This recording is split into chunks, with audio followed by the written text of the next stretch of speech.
but let's get set on this clash. It is a big one. Two guys that grew up sparring with each other, M.Mignot, Kauli Vaast, and had a message from a good friend of theirs, Patrick Bevan, who used to train and host them. It's unbelievable as well. We'll talk about him in a moment, but this one during the break, Marco getting started with a 4.17. Yeah, so that tide is starting to drop out now. And Marco got this one from the top of the point. Little chandelier, but nothing much happening down the line there. So only a 4.17. This is live action, though. Willing to keep busy under that priority.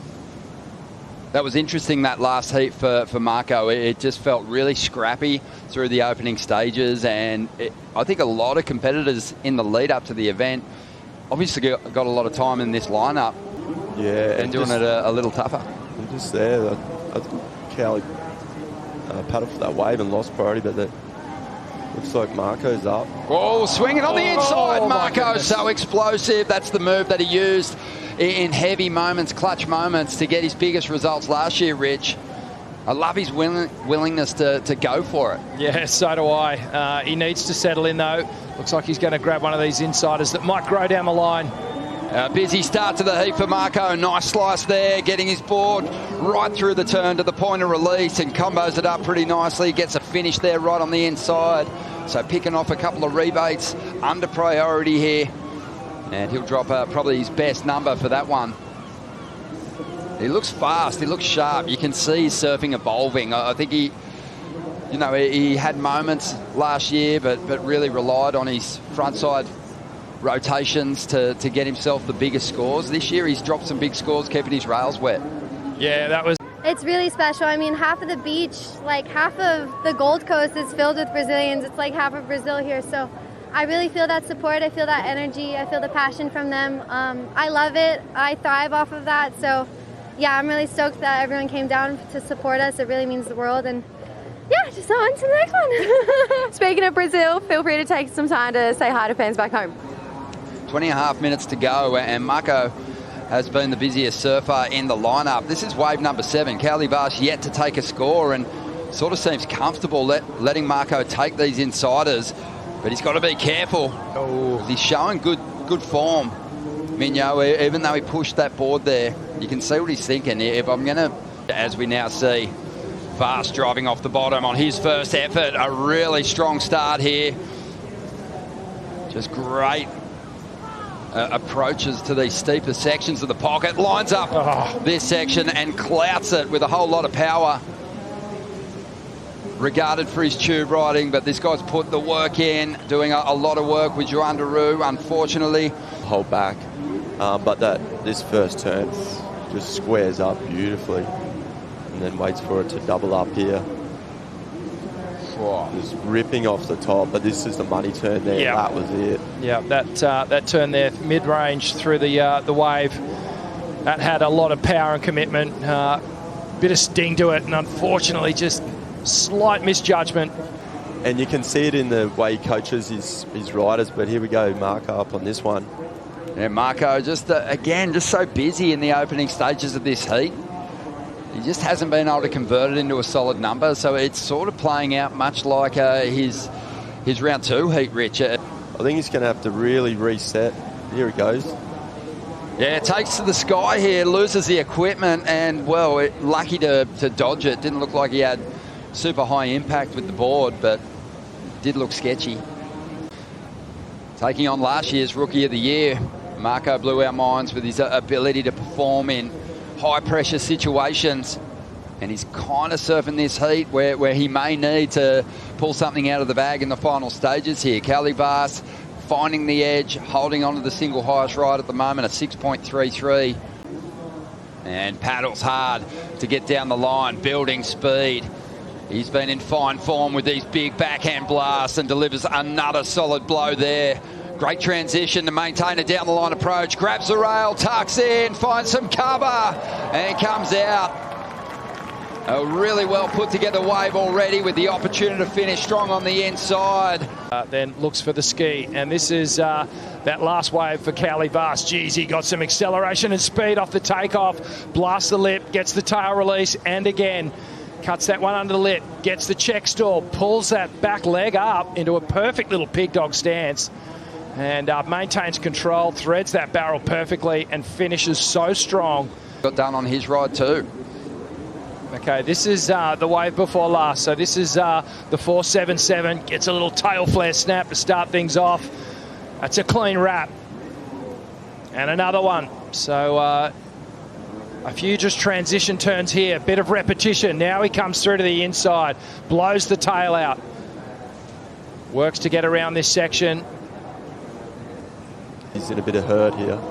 Yeah, and I mean, he did do some a great combination on the outside, but he didn't really steal the spotlight from Kauli in the exchange. So I think Kauli, with just the strength of that opening turn and the variation that he put on show, is going to win that exchange. We just saw another wave for Marco in the last round. He needs one now at the moment, as we see Vaast up again, just looking to build on this lead now. Bit of foam on the face, but it feels like this wave could go again. And he is flowing beautifully. Almost a tip of the cap to a great local, Nick Vasicek, who has a similar off the bottom into the lip turn. Appealing to the judges, how about that? But let's break down Kauli's wave. Just stabbing it up there on the backhand for the opening turn. Now he does a bit of face work down the line. The wave starts to clean up. The rails start to cut deeper for Kauli. He stays busy. Love that little check turn to stay right in the pocket. And again, geez, so vertical on those backhand attacks. He looks like he is just in perfect control. Here goes Marco on the outside. He's throwing the M's. And we'll get a look at what he did on the outside there, but he's happy with it. Well, You got to love the fight. I mean, he claimed his last wave, and he claimed it because he did some good work on the outside, but that was a fiery celebration beat. I got a feeling something big happened. Let's see it. Loading up. Big oop. Wow, his board flickered, but he somehow kept control and went straight into that next turn. Yeah, beautiful transition from the air into the carve. Comes through the inside, does a little full direction change hack. It was it showed some great variation, that ride, but it was really the one big turn. As we see Marco up under priority, chasing down a 6.47. This wave standing up pretty nicely. The king of clutch is going to lose it off the top there. I'm kind of tripping that Kauli even gave him the opportunity to get that score. It wasn't like he needed the 8. He only needed the 6.47. He's really building a rep that he is willing to, go for it. Really take to those high-risk manoeuvres. And the power surfing, the backhand power surfing as Kauli Vaast got it done. Yeah, Kauli and I just having a pretty cool conversation. It was a really special moment for you and Marco. You guys have competed against each other for years. To have a heat on the CT and have it so close as well, they're the heats that you guys really want.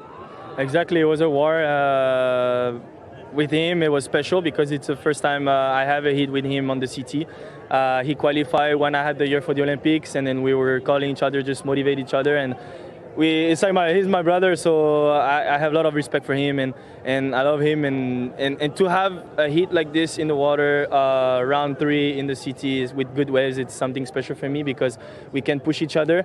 And it was not an easy heat at all because it was back to back to back. So it was really amazing to have this heat with him, and I would be happy if he made the heat. So yeah, only good vibes. You guys were pushing each other. Just the fact that you were going wave for wave. Something I want to talk about though is the goofy footers. They have just been absolutely elite out here at Snapper Rocks. It feels like there's been this real storm of the natural footers at the start of the season other than Miggy, but you guys are really pushing the charge here at Snapper. Yeah, to be backside on this type of wave is not easy at all because you got to time perfectly, you got to push harder, and you got to try to put differences in turns. So like each turn has to be different, and it's not an easy one to do with, especially like perfect waves like this. It's changing. The wave looks perfect, but it's not the best easy perfect wave to surf. But backhand, it's you have to really destroy the wave to get an 8 or to get above 8. So it's pretty difficult. But yeah, Goofy is. I'm happy to be backside here. And it's pretty cool to see Jeremy Flores hanging around as well, supporting all of you guys, just tapping into his knowledge. That's an extra bit of gear that you can have and really play into here at Snapper. Yeah, the team never changed. He was here since the beginning, and he believed in me, and to have him, especially here, he knows this wave perfectly. And I was with Joan the 2 first events and Newcastle, so Joan is the best too. Jeremy is the best, and then yeah, to have his knowledge here. He did a lot of competition. He was living here, so he knows this wave really well.